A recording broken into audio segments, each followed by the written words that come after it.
Channel. చేతి గాయం కారణంగా అయితే శివాజీ గారు బిగ్ బాస్ హౌస్ నుంచి వెళ్ళిపోయారు.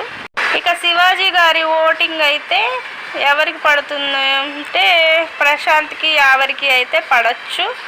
ఇక 7th వీక్ చివరి రోజు ఓటింగ్ పర్సంటేజ్ అయితే ఇలా ఉంది. పల్లవి ప్రశాంత్ 39%, అమర్దీప్ 18%, బోలే షావాలి 12%, టేస్టీ తేజ 10%, గౌతమ్ కృష్ణ 10%, అశ్విని శ్రీ 5.7%, పూజామూర్తి 3.2%.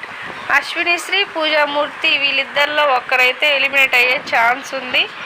ఈ వారం ఓటింగ్ ఎవరికి ఎక్కువ పెరిగిందంటే అమర్దీప్కి ఓటింగ్ పర్సంటేజ్ అయితే చాలా పెరిగిందని చెప్పచ్చు. అమర్దీప్ వల్ల అమ్మ విడుదల చేసిన వీడియో కారణంగా అమర్దీప్కి అయితే ఓటింగ్ ఈ వారం పెరిగిందనే చెప్పచ్చు. ఇక మరిన్ని న్యూ అప్డేట్స్ కోసం మా ఛానల్ని చూస్తూ ఉండండి. ప్లీజ్ సబ్స్క్రైబ్ చేయండి. Thank you.